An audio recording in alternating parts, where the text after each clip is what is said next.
comunicação, infelizmente, acontece para quem dialoga com a internet, para quem, enfim, para quem participa de lives como essas. Ó, o Nildo já está voltando aqui, eu vou trazê-lo aqui. Nildo, você me escuta? Perfeitamente bem, Anderson. Bom dia a você, a toda a nossa equipe aí do Faixa e aos ouvintes, né? Um grande abraço, prazer estar aqui com você novamente. Prazer é nosso, Nildo. O imperialismo aí querendo te derrubar, né?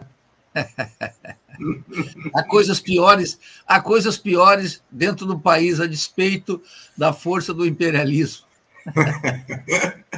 Nildo, eu quero te agradecer muito a tua participação aqui no nosso programa. Muito obrigado por você mais uma vez atender aqui ao nosso convite. Eu tenho temas muito diversos aí para tratar contigo na edição de hoje, porque a gente vai caminhando, Nildo, para completar aí 7 meses desde que o Brasil se viu livre do Bolsonaro na presidência da República, um período onde se confirmou aquela suspeita que a gente tinha aí de que teríamos um governo democrático, mas pautado pelos interesses do setor financeiro, mantendo o teto de gastos em outras bases, uma reforma tributária aí onde o mais importante fica para depois, sem a garantia de mudanças profundas na cobrança de impostos sobre renda e patrimônio, com uma aliança que se pretende cada vez mais ampla no sentido de isolar o bolsonarismo, atraindo o centrão para o executivo.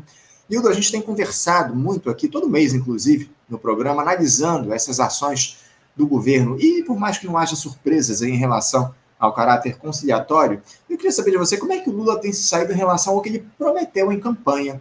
A gestão do Lula até aqui tem deixado a desejar em relação justamente a isso, as promessas que foram feitas lá no período eleitoral? Bem, Anderson, as promessas, eu assinalei aqui várias vezes, né, e escrevi, tenho vários depoimentos aí sobre o caráter absolutamente superficial da campanha. A campanha não tocou em nenhum ponto central. Se você observar as peças de campanha do Lula, da chapa petucana, né, Lula-Alckmin, e ela mais pretendia ocultar do que dizer. E foi uma campanha baseada somente, o eixo era duplo. Voltar a um tempo em que supostamente éramos felizes, que é parte da ideologia e do cinismo petista, e, de outro lado, exorcizar o que eles chamam de neofascismo, né? Você sabe que eu não compartilho com nenhuma das duas hipóteses, portanto, o governo, para mim, não tem nenhuma surpresa. Ao contrário, tudo aquilo que a gente dizia que a chapa petucana seria, era um governo de corte conservador a favor das classes dominantes. E é basicamente o que o governo está fazendo. Então, naturalmente que eu não tenho nenhuma surpresa. A consciência ingênua, não obstante, essa sim, começou criticando a escolha de ministros, depois focava num ou no outro ministro, mas não quer tocar no santo padroeiro, que é o Lula. E Lula e Alckmin. É uma chapa ultraconservadora. Vocês sabem as opções ultraconservadoras e religiosas, né? Lula é um homem que atua na esfera internacional, na aba do Partido Democrata e no Vaticano. Lula tem dito reiteradamente que o Papa é a maior liderança política do mundo. E todos sabem do compromisso religioso de Alckmin com a Opus Dei, inclusive, como a imprensa sempre anunciava, né? De tal maneira que, tanto na chamada política externa quanto na política econômica, o governo é absolutamente um governo a favor dos capitalistas, da coesão burguesa que dirige o Estado brasileiro desde 1994, de maneira mais afinada, e um governo que continua com a linha das migalhas sociais, iludindo um povo com políticas sociais. Ademais, o povo não se ilude com as políticas sociais. Quem se ilude com as políticas sociais são os formuladores de política econômica, de políticas sociais, e a esquerda liberal, incrustada nos partidos, né, nos sindicatos e também nos chamados movimentos sociais, que, como a gente está vendo, estão tudo de crista baixa. Anunciavam que durante o governo Bolsonaro não podia atuar e durante o governo Lula tampouco atuam. Estão todos buscando um espaço no Estado brasileiro, através de órgãos, através de ministérios, e tentando fazer políticas chamadas compensatórias, de maneira muito benevolente compensatória. O povo não se ilude, porque o povo sabe que precisa disso, porque é um povo que está submetido Há um padrão de exploração da força de trabalho inédito, uma superexploração, taxas de desemprego elevadas, sem alternativas, serviços públicos degradados, e não tem... Ontem você entrevistou aqui, por exemplo, o ex-reitor da FRJ, o Roberto Leclerc. Isso. E é vergonhoso. Isso para falar das universidades. Mas os professores ganharam 9%, já estão considerados que estão recuperando o tempo perdido. Então, é um país que, nos movimentos populares, nos sindicatos e nos partidos, estão de crista baixa. Estão submetidos ao ideário liberal, desde uma perspectiva, eu chamo assim, eu vi que tem um nosso ouvinte aqui, disse, olha, será que dá para chamar de esquerda liberal? Sim, o liberalismo tem uma ala de direita, representada pelo proto-fascista Bolsonaro, Tarcísio, governador de Minas, etc., e tem uma ala de esquerda, representada pelo Lula, pelo PT, pelo PCdoB, pelo PSB, pelo PDT. Estão todos no governo, fazendo um governo, Anderson, conservador. Esse é um governo de corte conservador, aliado do capital, que está aqui para fazer todas as reformas do capital, da grande coesão burguesa. Se houver, como eles dizem, espaço fiscal, então alguma coisinha para o povo. Mas o Brasil vai muito mal. E a inclusão do PP, né, com o decreto cínico do Lula, segundo a qual o Centrão não existe, imagine a gente pensar na Gleice, imagine pensar em todos esses petistas e lulistas que estão colocados aí, tem que acabar com o Centrão, E agora o Lula diz que o Centrão não mais existe. Por quê? Porque ele está chafurdando naquele covil de ladrões e dentro das instituições burguesas, sem, contudo, uma proposta de reforma das instituições burguesas. Acaso estamos falando de uma reforma política como essa canalha propagava por aí? Não. Estamos falando de reformas econômicas? Não, é a agenda inteira do capital dentro dos instrumentos da República Burguesa, que segue em crise sem legitimidade diante do povo. Então, vamos muito mal. Caminhamos na partitura da crise. Quando ela emergir, os mesmos de sempre vão soltar a ladainha. Temos que cuidar da direita, vamos impedir os fascistas. A mesma conversa de sempre. Enquanto isso, o povo morre, passa fome e não tem perspectiva de futuro. E, de outro lado, a classe dominante tem um paraíso na terra. Nildo, você falou em reformas. Na verdade, o tema que veio à tona aí nos últimos dias foi a da reforma administrativa, né? O Arthur Lira trouxe aí a possibilidade de retomar a análise desse texto lá na Câmara. A gente, inclusive, vai tratar desse tema daqui a pouquinho. Mas eu queria tratar contigo agora a respeito do seguinte: o Lula, ele foi às lágrimas aí no último domingo, né, Nildo, naquela cerimônia de posse da nova diretoria do Sindicato dos Metalúrgicos do ABC, em São Bernardo do Campo, durante uma apresentação da cantora Maria Rita, entoando o clássico Como Nossos Pais, né, que foi consagrado na voz da mãe dela, Elis Regina, mas a música é de autoria do grande Belchior. É uma canção que de fato emociona, né, Nildo? Mas essas lágrimas aí do presidente Lula, de alguma forma, não traduzem o momento que o país atravessa em relação à efetividade de um projeto de esquerda, Nildo? Em um período onde o sindicalismo passa por uma das suas maiores crises, esse choro do Lula também não simboliza o drama do trabalhador brasileiro que carece de representatividade? Bom, no caso das lágrimas de Lula, de Janja e de todos que estavam lá, eu escrevi um artigo no meu blog que é precisamente uma pergunta. Como nossos pais, essa música nunca me tocou.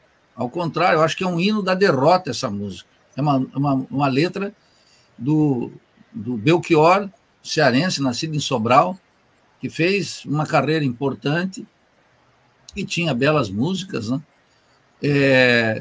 Em que tem uma ambiguidade de fundo. Para vários latino-americanos, como eu anotei no meu artigo, não somos os mesmos e não vivemos como os nossos pais.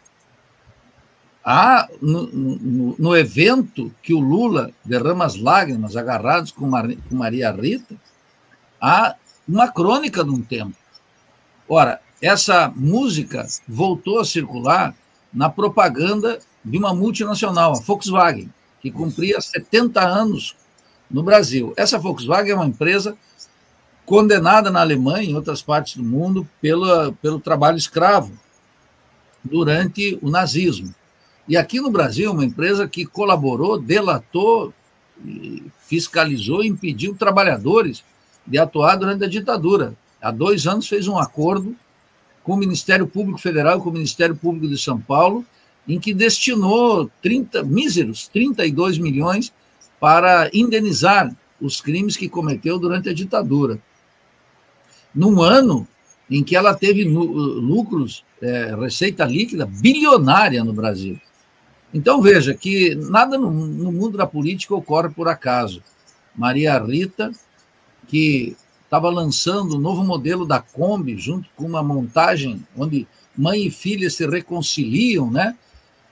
Na melancólica frase, ainda somos os mesmos e vivemos como os nossos pais, apesar de termos feito tudo que fizemos, é a submissão completa do trabalho ao capital. Essa é a crônica daquela reunião. E Lula é um homem que vem do sindicalismo e do combate operário contra a ditadura de classe, que nós sofremos em 64 até 85, mas ele é completamente funcional à ordem burguesa. E mesmo os metalúrgicos também, os de São Bernardo, hoje se preocupam exclusivamente com a sua reposição salarial. E a Volkswagen anunciou, há cerca de 2, 3 meses, Anderson, que vai fechar 3 fábricas por 3 meses, suspendendo os contratos. De tal maneira que é uma bofetada na cara desse governo que supõe que pode reeditar entre nós um programa de carros populares para turbinar o mercado interno quando a renda, o desemprego, né? A renda é baixa, o desemprego é elevado e, sobretudo, a superexploração, que uma sociologia do trabalho muito rebaixada, e um jornalismo servil, chama de precarização. Mas são milhões de trabalhadores, milhões.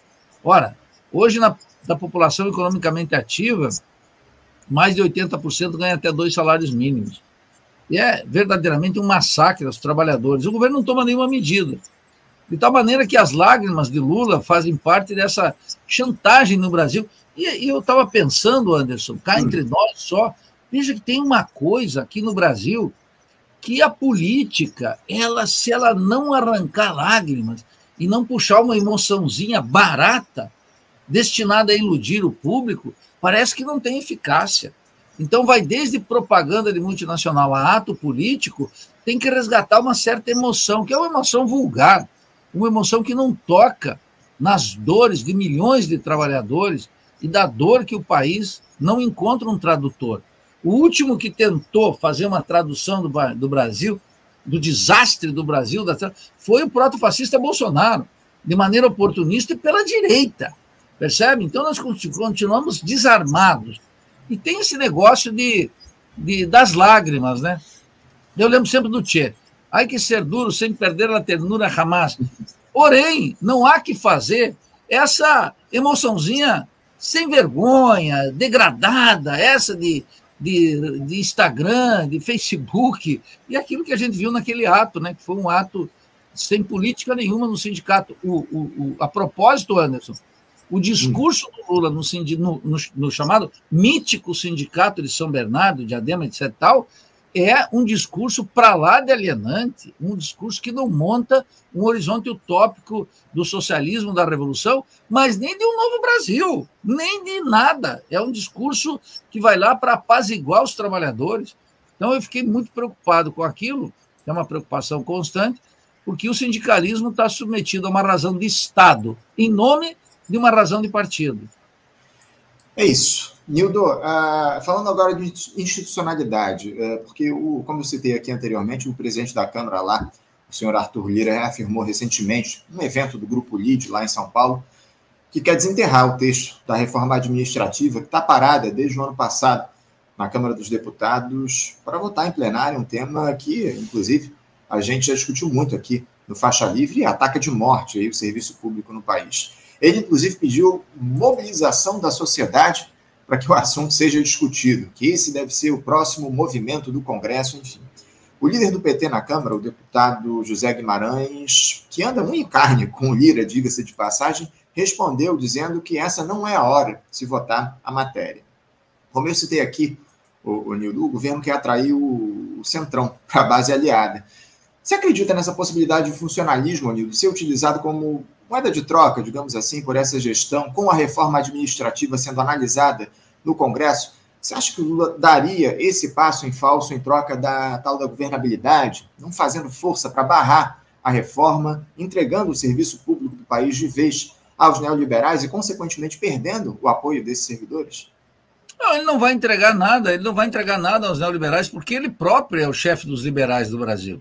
Essa é a questão. Aqui, nessa trama, dois elementos fundamentais, Anderson. Primeiro, o governo conservador, liberal, de petucano, Lula-Alckmin, é um governo que, sem dúvida alguma, necessariamente vai cada vez mais para a direita. Esse é o ponto. Só uma esquerdinha liberal dentro dos partidos, no PSOL, no PT, no PDT, supõe que pode ter uma composição com as bases, com os movimentos sociais, com a sociedade civil. Isso acabou já há muito tempo. Isso é autoilusão quando não é cinismo. Então, veja, esse governo vai sempre mais à direita.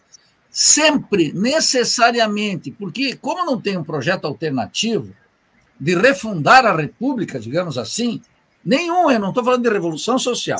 Tem uns apressadinhos que dizem cinicamente, mas, Nildo, o Lula não prometeu revolução. Eu sei que não, mas não me interessa. O Lula está prometendo a renovação da República Burguesa em crise? Não. Está prometendo uma reforma das instituições? Não. Ele está administrando de acordo com os interesses da coesão burguesa dentro de um sistema político completamente apodrecido. As energias contra esse sistema, o repúdio desse sistema vai emergir em qualquer momento e vai ser colocado no colo desse governo conservador que não merece simpatia, reconhecimento e apoio do povo. Então, esse é o primeiro problema. Portanto, a iniciativa do Lira ela está completamente de acordo e no contexto de que o Lula desprestigia o presidencialismo. O Lula continua na toada do presidencialismo de coalizão, que alguns chamam de semi-parlamentarismo, que está na prática sendo desenvolvido, na forma aparentemente anacrônica, anômala do Lira.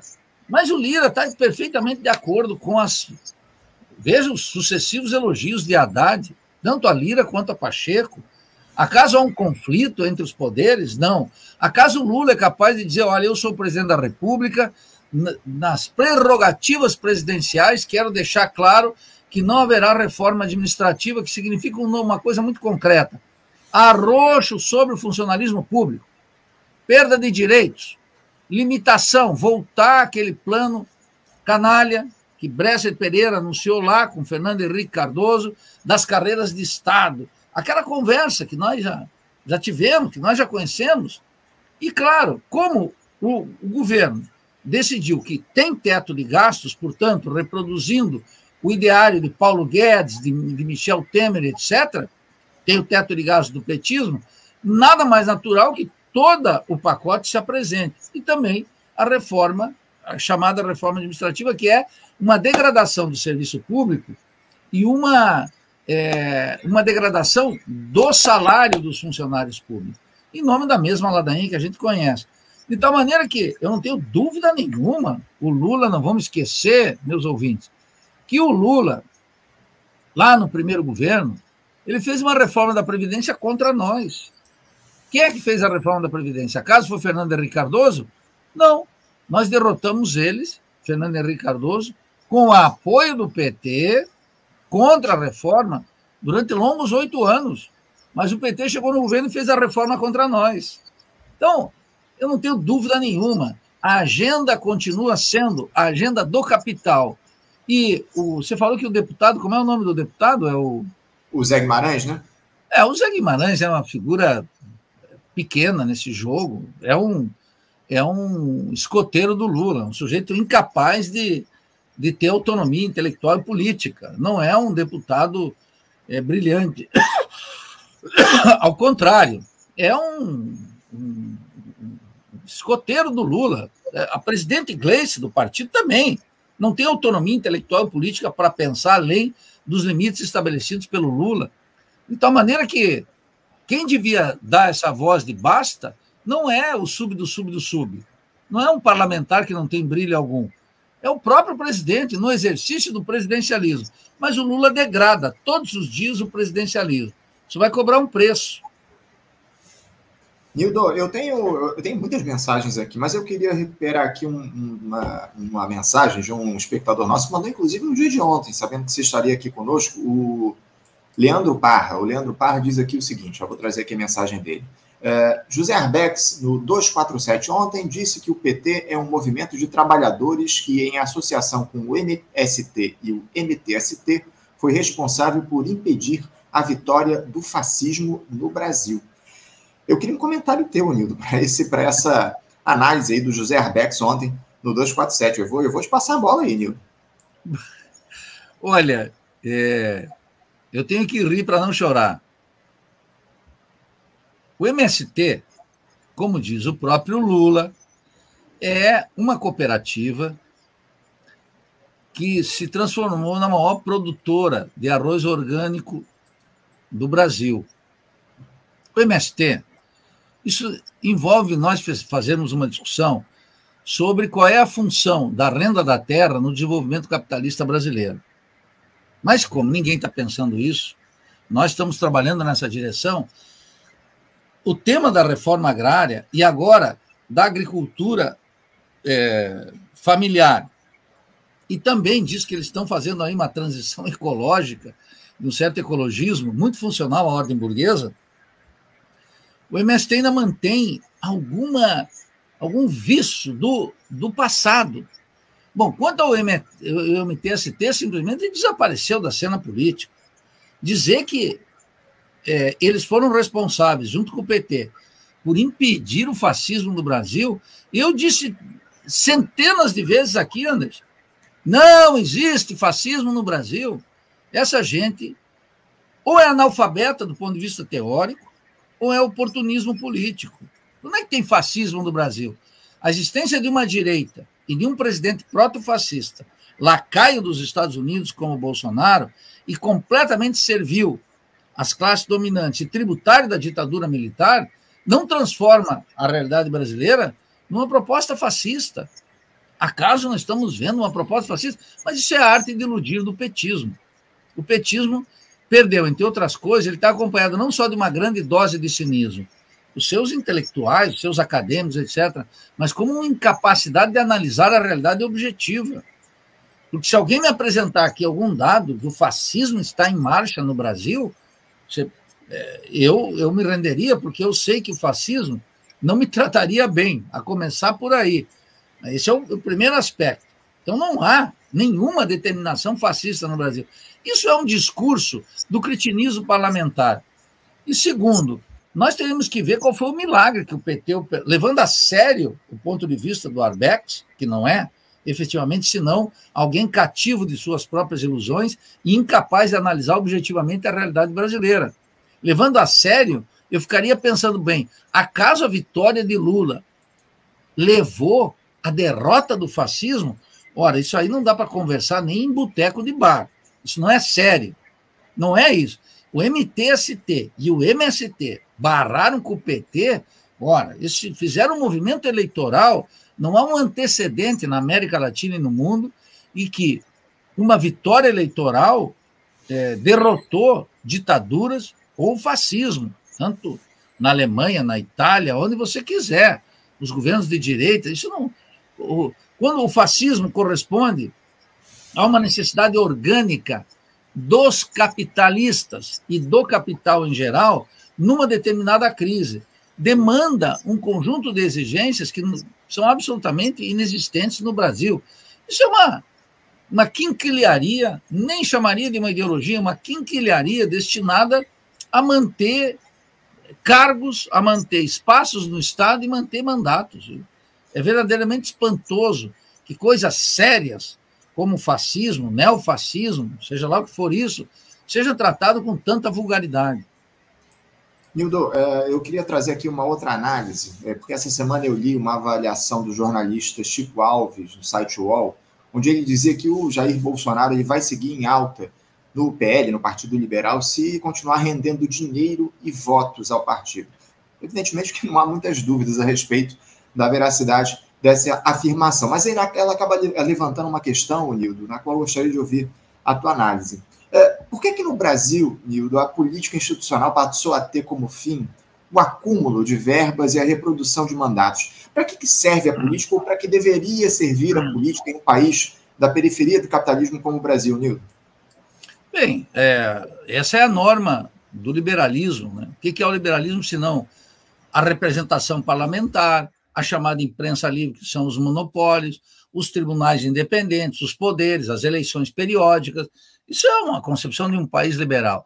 Agora você agrega algo que é explosivo. Na periferia capitalista, a forma política que nós temos aqui, o regime político, ele não reproduz a ideologia de uma república burguesa idealizada. Nós temos que ver que lá na França, a república burguesa nasceu sob o estado de sítio.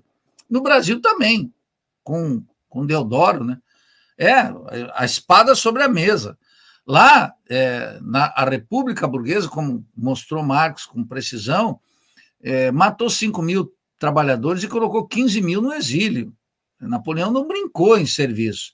Então, a república burguesa se instaura com o terror burguês contra os trabalhadores que estavam interessados. Na periferia capitalista, nós temos uma transição do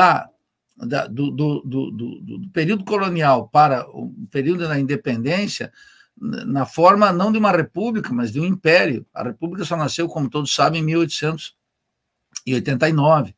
De tal maneira que o regime político aqui sempre foi um regime acomodado aos interesses das classes dominantes. Não tem nada a ver com esse atavismo da escravidão, não é a propriedade da terra. Acabou a escravidão em 1888. A grande propriedade articulada com, quer dizer, o latifúndio, articulado com a economia mundial, ditou as normas. Percebe como é que é? De tal maneira que o desenvolvimento capitalista aqui exige uma forma de dominação política em que tenha o embuste eleitoral, porque as disputas eleitorais, se você for passar... A despeito da minha vontade, o que as pessoas têm que analisar é que, se elas se sentem impotentes diante da realidade, elas não podem fazer uma análise para validar essa impotência. Elas têm que fazer uma análise para tentar observar aquilo que objetivamente está acontecendo. Então, a política no Brasil, que você está me cobrando aqui uma reflexão, e eu acho que é uma reflexão adequada para o tempo, para que serve a política? Bom, a política burguesa serve para manter a estabilidade da República Burguesa. Portanto, a esquerda liberal hoje, ela não faz outra coisa senão, em nome de uma democracia abstrata, defender toda a podridão do atual regime político, percebe? E a direita liberal, em nome da defesa de uma liberdade abstrata, ela acaba avançando na luta contra a República Burguesa e suas instituições. No meio, o povo fica desamparado, mas o povo sempre faz escolhas diante daquelas que estão colocadas aqui. A esquerda liberal está validando a podridão do atual regime político e não propõe nada mais do que a autorreprodução parlamentar. Vejam os deputados do PT, do PSOL, do PCdoB no Congresso Nacional, com uma ação completamente limitada. Um discursinho contra o protofascista, que é sempre uma ameaça conveniente para manter sua adesão a quem? Ao lulismo e ao PT. Não batem duro, não rompem. Nós precisamos, inclusive, nesse terreno da política, para que serve a política, que tivéssemos uma oposição no Congresso de esquerda, mas oposição clara, não com essa conversa mole de deputados que vamos naquilo que o governo propor de bom a gente aprova e aquilo que não for a gente vota contra. Não, fazer uma oposição clara de esquerda. A política no Brasil hoje exige, para que tenha um mínimo de equilíbrio futuro, uma oposição de esquerda, tal como essa que nós da Revolução Brasileira fazemos. Eu estou em oposição aberta contra esse governo. E não me confundo em nada com essa direita. Ao contrário, essa direita sabe que não reproduz uma vírgula dos meus discursos, porque ela sabe que se é ruim para o Lula, é pior para ela. Então, a política hoje serve para validar um sistema de dominação contra o povo. O povo não está satisfeito e vai manifestar, cedo ou tarde, sua inconformidade. Se manifestar cedo, vai ser contra esse governo, como nós vivemos em 2013. O pessoal acha que... O que foi 2013? Essa esquerda liberal não aprendeu nada com 2013 e, portanto, não pode dar uma redefinição da política, Anderson. Hildo, eu disse aqui que a gente ia tratar de temas muito diversos aqui no programa de hoje. Eu já vou mudar para um outro assunto aqui, porque eu queria saber de você como é que você caracteriza esse encontro que houve aí no dia de ontem entre a ex-presidente Dilma Rousseff, que atualmente está à frente aí do Banco dos BRICS, e o presidente da Rússia, o Vladimir Putin, lá em São Petersburgo.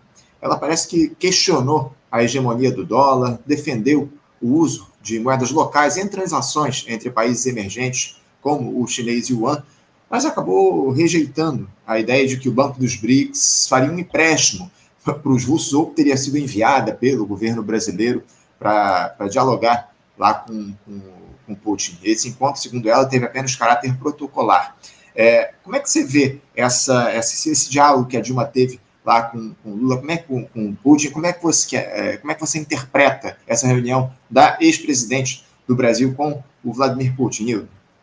Olha, eu acho que como peça publicitária de questionamento retórico do dólar e da hegemonia dos Estados Unidos, cumpre uma função alienante. Não é isso que vai fazer. Quem é que pode? O que os BRICS podem fazer? O que esse banco pode fazer? Qual é a carteira de investimento dos BRICS?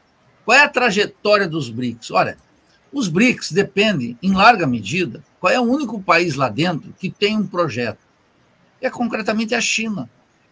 E Vladimir Putin, que faz um enfrentamento com a hegemonia dos Estados Unidos na Europa. Mas a Europa toda se curvou à OTAN e, portanto, ao Departamento de Estado. A Europa não tem um projeto próprio. É isso que Putin bate, entendeu?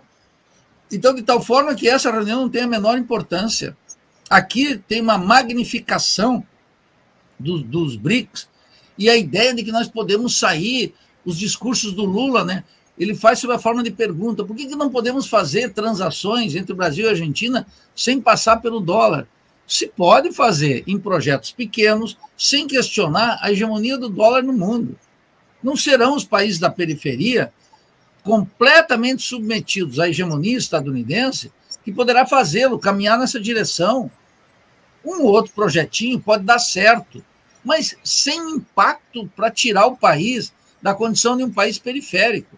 O único país que pode fazer isso, caminhar nessa direção, de acordo com os seus interesses nacionais, é a China. Fora da China, quem vai fazer isso? Não tem como fazê-lo. Então as pessoas têm que parar de alimentar ilusões. Eu vejo que se dá uma importância aqui, sobretudo em círculos acadêmicos, do que a importância do BRICS, a importância da Dilma lá, mas isso é um jogo muito pequeno. Eu queria que eles parassem. Quando as pessoas elogiam os BRICS, elas têm que parar, em primeiro lugar, e ver qual é a capacidade de munição do banco, qual é a sua carteira de investimento, quantos bilhões tem? 30, 40, 50, 100 bilhões, 200 bilhões, 500 bilhões? Não. Quais são as áreas que eles vão investir? Infraestrutura de acordo com os interesses da China.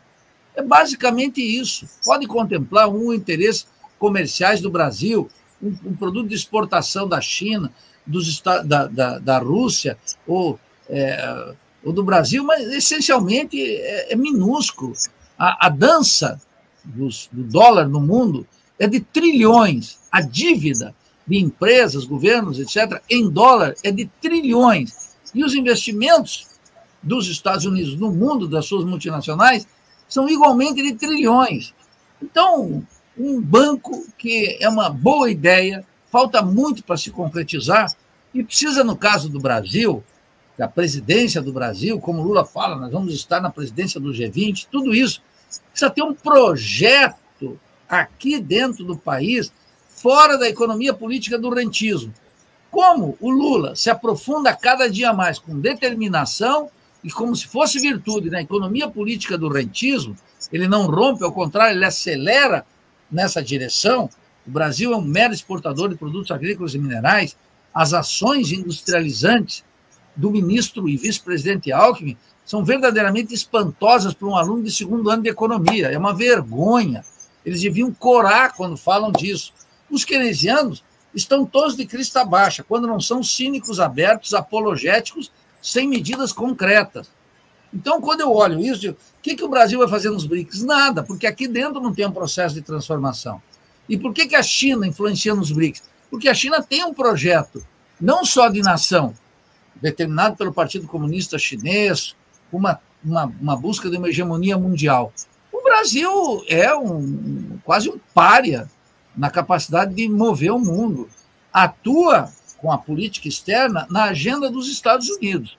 Direitos humanos, a agenda ecológica que interessa aos países centrais e que paralisa a nossa luta aqui pela soberania. Veja o entusiasmo do governo com o Fundo Amazonas. Veja 6 bilhões, 7 bilhões, o Japão vai dar mais alguma coisa. Ora, um país soberano devia dizer, nós garantimos com recursos orçamentários o controle e o desenvolvimento da Amazônia. Nem isso o Brasil faz. Então, foi uma reunião protocolar, mais importante para o Putin do que para Dilma. Nildo, eu tenho muitos questionamentos aqui dos nossos espectadores, muitas perguntas aqui para você. Você acabou nessa tua última resposta respondendo aqui uma das perguntas do Maurício Mendonça. Ele perguntava aqui a política externa do Brasil, se você acha ela correta. Você, de alguma forma, já tratou disso. E eu queria trazer um outro questionamento aqui, enquanto a gente até aguarda o próximo entrevistado, porque ainda não acessou aqui a nossa live, o meu xará, o Anderson Abreu, ele questiona o seguinte: Nildo, o que é que você acha das privatizações dos presídios? Parece que o governo aí está tentando, está buscando esse projeto, esses PPPs aí em relação aos presídios, né, ao sistema prisional aqui no Brasil. Eu queria que você falasse um pouco a respeito disso, respondendo ao meu xará, o Anderson Abreu. Bem, veja, o Anderson, isso são rumores, né? Mas são rumores muito consistentes. E mostra claramente o seguinte, que se a gente observar o sistema carcerário brasileiro, que é um dos maiores do mundo, e quem está preso? Os trabalhadores estão na cadeia. Mais de 40% deles sequer tem processo. Acaso tem alguma medida do Ministério dos Direitos Humanos? Silvio Almeida, o que está fazendo lá em Brasília? Governo Lula, o que está fazendo lá em Brasília? Nada. Nada de substantivo. Nada para enfrentar o drama carcerário brasileiro que condena milhares e centenas de trabalhadores, que são... Nós devemos estar com mais de 1 milhão. Aí tem que ver os dados do Conselho Nacional de Justiça. Mais de 1 milhão de pessoas presas. Vou repetir, mais de 40% delas sem sequer um processo, presos provisórios que são permanentes. É uma violação sistemática dos direitos humanos que o atual governo não faz absolutamente nada. Faz discursinho lá para emoção das redes digitais. Esse é o dado concreto. Eu não quero mais brincar de política. Quero falar de coisas reais. Isso está acontecendo. Bom, se vão privatizar, se avançar na privatização dos presídios, significa uma cartada para o crime organizado extraordinária. E significa uma renúncia de algo que faz parte da economia política do rentismo.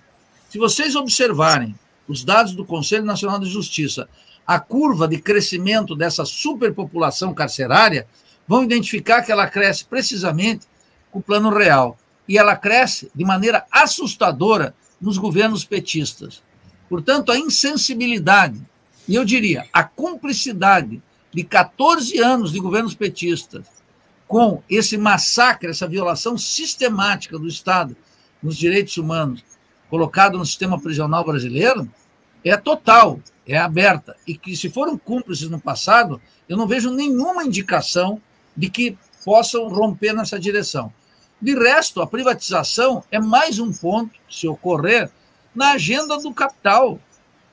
Formas de acumulação à custa da miséria, da exploração e do desespero dessa população carcerária, presa por, tal como na grande obra de Victor Hugo, Os Miseráveis, uma grande maioria presa porque roubou um pão, ou porque, sem nenhuma esperança, teve que se aventurar no crime.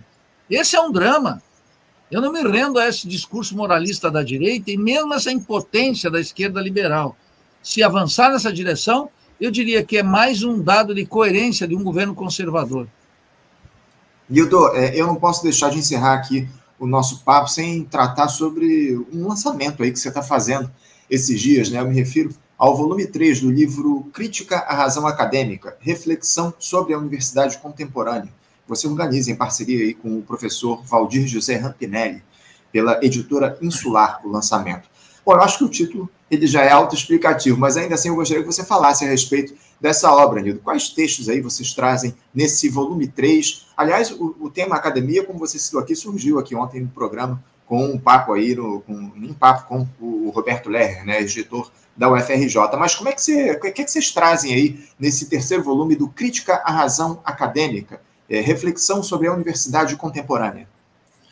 Bem, esse é um projeto que, juntamente com o Valdir Rampinelli, que é professor de História aqui do Departamento de História da Federal de Santa Catarina, nós lançamos em 2011.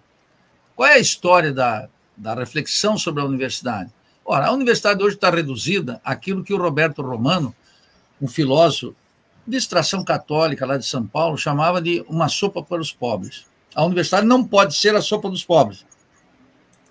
Que na versão petista de Renato Giannini Ribeiro e de Fernando Haddad, se transformou numa universidade inclusiva, cuja expressão mais acabada é o sistema de cotas raciais ou sociais. Eu chamo isso de migalhas. Isso não é um projeto sério de universidade. A universidade latino-americana, que eu conheço bem, tanto quanto a brasileira, quer dizer, na Argentina, no Uruguai, no México, em Cuba, não tem vestibular. Nós acabamos de passar num congresso da Uni, completamente fantasmagórico, que não toca no tema. E fica fazendo apologia das cotas. Bom, nesse ano, Anderson, quero dizer para os que nos escutam, o grau de evasão na universidade é gigantesca. Aqui na Federal de Santa Catarina, mas no Brasil inteiro, tem vários cursos que já aboliram na prática o vestibular, porque a relação entre candidato e vaga, ela é negativa. Então, esse é o primeiro problema. Isso tem a ver com o fato de que a dependência, naturalmente científica, tecnológica e cultural, se aprofunda. A universidade, no contexto da economia política do rentismo, só pode ser marginal. Os filhos da burguesia estudam nos Estados Unidos e na Europa, não estudam aqui. Uma parte da mão de obra necessária para as multinacionais e as grandes empresas, elas mesmas formam. Elas formam. E esse profissional pode vir tanto de uma universidade pública quanto de uma universidade privada. Pode vir daí. Então, uma universidade tinha que se nacionalizar, acabar com essa picaretagem da internacionalização da universidade, liquidar com esse sistema de avaliação para os pares, para buscar uma validação social do conhecimento que hoje é inexistente, e colocar a universidade nos termos de uma universidade necessária, tal como postulou Darcy Ribeiro. Necessária para quê? Ora, para superar o subdesenvolvimento e a dependência. Então, nós, professores, estamos reduzidos ao mundinho acadêmico, preparando pequenos seminários, sem uma agenda, sem um programa, com currículos alienantes, escassa formação científica, sobretudo nas áreas humanas e sociais, e sem nenhum compromisso político com o nosso povo. Essa não é a universidade que nós teríamos que pegar de Anísio Teixeira, de Darcy Ribeiro e de Álvaro Vieira Pinto. Essa é a trajetória. Aí ficou aí com essas quinquilharias que ocupam o mundo universitário. E nós fazemos, então, a crítica à razão acadêmica, que essa é a razão cínica, colocada aqui para a universidade como se a universidade existisse para nós professores, para nós alunos, para fazer a caridade, para fazer um pouquinho de inclusão social, quando o mundo aqui no Brasil está ordenado pela mais absoluta exclusão, para usar os termos desse discurso de orientação religiosa e católica. Então, e nós observamos uma outra coisa, meus queridos ouvintes do Faixa Livre. Até o governo, o primeiro governo do Lula, dentro da universidade, nós tínhamos correntes de opinião críticas do funcionamento das instituições universitárias. A partir de 2002, essa crítica cessou e começou uma estranha, cínica e impotente ideia de melhorar a atual universidade. E ela só foi piorando. Então, ontem mesmo o Roberto Lerner aqui disse duas coisas.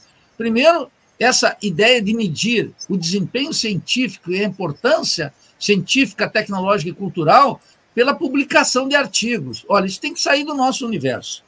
Isso tem que acabar. Ora, a universidade depende de patentes, de desenvolvimento científico articulado com o Estado, disposto a fazer o quê? A romper a dependência científica e tecnológica e ser uma peça de luta cultural contra a hegemonia cultural metropolitana da indústria cultural dos países centrais. Essa semana no Brasil está todo mundo falando da Barbie. Poupe-me, né? O que é isso? Em que planeta nos encontramos? Então está aí, professorzinho universitário, aluninho, todo mundo fazendo sua festinha cor-de-rosa. Quer dizer, é verdadeiramente espantoso a decadência da indústria cultural adotada entre nós como se tivesse alguma virtude. O Crítica à Razão Acadêmica é um grito de rebeldia contra tudo isso. Inclusive, já antecipo aqui no livro, eu gosto de para o Roberto, mas eu precisamente peguei o livro dele e do João Carlos Salles, que foram dois reitores importantes, um da UFRJ e outro lá da Federal da Bahia, e submeti à crítica os dois livros que eles publicaram ano passado, em 2020, 2021. E fiz uma crítica, porque eles rompem com uma tradição crítica dos estudos sobre a Universidade Brasileira. Eles rompem com Darcy Ribeiro, eles rompem com Florestan Fernandes, eles rompem com Álvaro Vieira Pinto. Fazem uma defesa moral e retórica de uma universidade idílica, uma universidade ideal, que não existiu nem no mundo europeu, nem no mundo árabe, que começou as universidades antes de nós, e nem tem tradição com a América Latina. Então, o Crítica à Razão Acadêmica é o 3º volume, e nós já vamos preparar o 4º, porque o objeto da universidade precisa ser tratado desde uma perspectiva crítica, não apologética, não complacente e menos ainda cúmplice das nossas limitações. Se queremos e podemos cumprir um papel construtivo no país, é colocar o pensamento crítico a serviço do povo. A serviço do quê? Da Revolução Brasileira, a serviço da Revolução Social. Dizê-lo claramente, isso é um ensinamento que eu estou reproduzindo aqui, uma perspectiva do Darcy Ribeiro, que é a meu juízo, é o maior educador brasileiro. É o Darcy, entendeu? Não é o Paulo Freire, é o Darcy. E essa é a questão. Paulo Freire tem uma perspectiva humanista e católica, que é lá que ele se localiza. O Darcy Ribeiro tinha um programa de educação, vinculado com uma interpretação crítica do desenvolvimento capitalista. E é essa linha teórica que a gente resgata de Álvaro Vieira Pinto, de Florestan Fernandes, de Darcy Ribeiro, que nós estamos trazendo para a atualidade, para redefinir o futuro da universidade e justificar nossa existência. A universidade não existe para os professores e nem para formar aluno. A universidade existe para um projeto de país, que não pode ser outro, senão o quadro da Revolução Social. Tirar o Brasil da condição de dependente de subdesenvolvimento e dar um papel protagônico para nós, para as maiorias e para o mundo. Muito importante, Nildo, essa tua fala de que a universidade atue no projeto de desenvolvimento nacional. Muito importante a gente trazer essa análise. Inclusive, eu estou aqui com a capa do livro, vou mostrar aqui para os nossos espectadores. Ó. O livro ele já está em pré-venda, Nildo? As pessoas já podem adquirir? Sim, já está à disposição na Editora Insular. E nós vamos fazer lançamento pelo Brasil inteiro. Aqui em Florianópolis, vamos fazer 3 agora em agosto. E já estamos organizando em vários estados do país fazer o lançamento. Contém artigos uma reflexão sobre o ensino do direito, da Jéssica e do Maurício Dieter, que é professor lá do Federal do Paraná e da USP, com o Macário e o Luiz Fernando, um professor lá da Universidade Federal do Ceará e outro aqui da UNOESC em Cascavel, do Dalton da Silveira, que é professor aqui em Santa Catarina, do Rampinelli e da minha estimada e querida Júnia Zaidan, que era professora lá da Federal do Espírito Santo. Quer dizer, um livro crítico tratando dos problemas que o nosso Sindicato Nacional não quer tratar e os professores não querem abordar. Mas nós estamos colocando na mesa um prato quente para dizer, olha, precisamos tratar isso aqui, porque é o que justifica a existência da universidade. A universidade está sem legitimação social e o conhecimento produzido dela está sem validação social. Nós precisamos avançar nessa direção, Anderson. Te agradeço a lembrança. Você vai fazer lançamento aqui, vocês pretendem fazer lançamento aqui no Rio também, Nildo? Aí no Rio, em São Gonçalo, em Caxias, em Niterói, onde for, nós estamos dispostos a comparecer, estamos articulando com professores, alunos, centros acadêmicos, para fazer um lançamento militante para dar vitalidade à reflexão sobre a universidade. Nós não podemos conviver com esse projeto de universidade inclusiva. Esse é um projeto miserável, é um projeto moralista, é um projeto incapaz de dar legitimidade social para a universidade. E é incapaz de dar um horizonte para todos nós que estamos dentro da instituição, que arrancamos o nosso ganha-pão aqui, mas não podemos justificar a existência da instituição pelos nossos salários, percebe? Temos que justificar a universidade como uma instituição de Estado que toque naqueles problemas mais sensíveis do povo, do Estado, da economia, das classes sociais e da cultura. Daí o nosso esforço é uma coleção e lançamos o primeiro em 2011, o segundo acho que foi em 2014, 2015, 2016, não lembro, e agora o terceiro. Eu até trouxe aqui na nossa live, Nildo, o link para onde as pessoas possam adquirir a tua obra aqui, com o professor Rampinelli. Está aqui o livro Crítica à Razão Acadêmica, Reflexão sobre a Universidade Contemporânea, o 3º volume dessa obra do Nildo. Nildo, você tem mais 5 minutinhos para conversar com a gente? Eu estou sempre aqui no Faixa Livre, estou ao pé do canhão para nós ficar até o meio-dia, se você quiser. É porque eu estou aguardando aqui o nosso próximo entrevistado e eu tenho muitas perguntas aqui, Nildo, para você. E eu queria trazer aqui agora uma provocação aqui de um ouvinte nosso. Deixa eu ver se eu recupero aqui a mensagem dele. Muitas mensagens aqui, fica até difícil encontrar. Ele já mandou mais atrás essa provocação, o Luciano Salles. Ele diz aqui o seguinte: quem poderia fazer melhor? Ele se refere ao governo, está colocado as críticas que você faz ao presidente Lula. Quem poderia fazer melhor, Nildo? É muito difícil governar o Brasil. Não vejo o Nildo criticar o parlamento e o Senado bolsonarista. O Lula não governa sozinho. Fala aí a respeito dessa crítica e desse comentário do Luciano, por favor, Nildo. Meu estimado Luciano Salles, se você me acompanhar, você vai ver que eu chamo o Congresso Nacional de um covil de ladrões, que é o que ele é. Que você me acompanhar, você vai saber que eu não tenho a menor confiança no Supremo Tribunal Federal, porque o Supremo Tribunal Federal ajuda a saquear o Estado brasileiro, autorizando privatizações, prendendo e soltando o Lula, aliviando para a família Bolsonaro e dando uma espetadinha num no outro deputado de quinta categoria que não tem a menor importância. Você vai saber, Luciano, que eu sou um crítico contumaz do monopólio dos meios de comunicações. Lula não governa sozinho, é óbvio que não. Mas para não governar sozinho, você deve levar a sério essa tua afirmação e dizer que um presidente tem um recurso extraordinário na tradição brasileira e latino-americana, que é convocar o povo, precisamente para sair da solidão. Quer sair da solidão?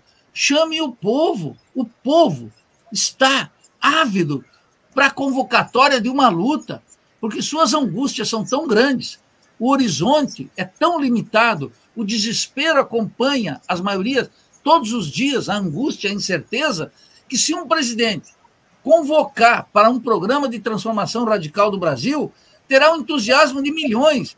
Mas o Lula, Luciano, o Lula gosta de estar de bem com a Febraban dos bancos. O Lula gosta de fazer agrado para o latifúndio, para os proprietários de terra, percebe? O Lula gosta de ter uma boa relação com a Embaixada de Washington. A primeira viagem dele foi com o Biden, para fazer nada. Veja o escândalo, Luciano, da Janja e em trocas de gentilezas com a embaixadora dos Estados Unidos no Brasil, degradando a condição presidencial. Se o Lula não administra sozinho, é verdade, não governa sozinho, é verdade, e se ele está em solidão, ele que convoque o povo, mas ele não vai, Luciano. Então, minha crítica aqui é a quem? No ano passado, muita gente dizia assim, nós temos que eleger o Lula, porque então as coisas mudam, a correlação de forças se altera e nós podemos tomar um fôlego e partir para outras transformações. Isso é uma fraude. O Lula é a continuidade da economia política do rentismo, completa. E é uma tentativa vã, ingênua, quando não cumpre-se, de resgatar as virtudes imaginárias de uma república burguesa que não goza da simpatia do povo. Não se esqueça, a última eleição foi uma eleição ultra disputada eleitoralmente. Milhões que votaram no Bolsonaro o fizeram só para rejeitar Lula. E milhões que votaram no Lula fizeram só para rejeitar Bolsonaro.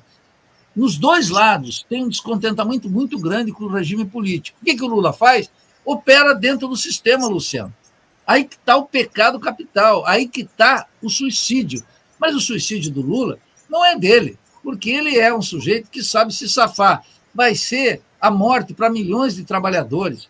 A miséria, a violência, a falta de esperança, a falta de uma alternativa para o país, que seja fora dessa visão parlamentar de política e dessa concepção moralista que anima os chamados programas sociais, incapazes de tocar nessa ferida aberta de milhões de trabalhadores e de seus filhos que não vê horizonte nenhum no país, com uma fuga de cérebros gigantesca, com a migração forçada, com o desespero, com o aumento da população carcerária. De que país nós estamos falando, Luciano? Desse Brasil profundo que o parlamentarzinho, que todo mundo fica aí tendo o seu de estimação, é incapaz de traduzir. Então, se o Lula não governa sozinho, ele que convoque o povo. O Congresso é contra, ele que enfrente o Congresso. Por que não? Acaso, vamos levar a sério essa advertência do Luciano. Por que o Lula não enfrenta os poderes? Enfrentar os poderes não é atacar o Lira ou atacar o Pacheco. é enfrentar no terreno da política, dizer, você não fale sobre reforma administrativa porque eu não vou fazer. É esse o ponto. Precisamente isso, Luciano. Você tocou na ferida. Nildo Ourix, eu só posso te agradecer por mais uma vez você conversar com a gente aqui no Faixa Livre. É sempre uma alegria recebê-lo aqui no nosso programa. A gente vai voltar em breve a dialogar a respeito dos temas que estão colocados aí em relação ao país, né? Muitas dificuldades que a gente atravessa e a gente conta aqui com os teus comentários, como sempre, no Faixa Livre. Nildo, muito obrigado pela tua participação, pela tua disponibilidade. Eu te desejo um bom dia de trabalho e mando meu abraço. Meu estimado Anderson, ouvintes do Faixa Livre, é um prazer sempre estar aqui, uma obrigação militante, admiro o trabalho de vocês, deixo um grande abraço para todos. Obrigado, Nildo, um forte abraço para você também, até a próxima. Conversamos aqui com o professor Nildo Ourix, que é professor da Universidade Federal de Santa Catarina, professor titular do Departamento de Economia e Relações Internacionais e naquela instituição, presidente do Instituto de Estudos Latino-Americanos, o IELA, tratou conosco aqui a respeito da dinâmica da política aqui no nosso país. Bom, gente, o Nildo acabou de sair. Antes de eu chamar rapidamente o nosso próximo entrevistado, eu preciso fazer aquele comentário que eu sempre faço, aquela propaganda. Vocês sabem bem que o Faixa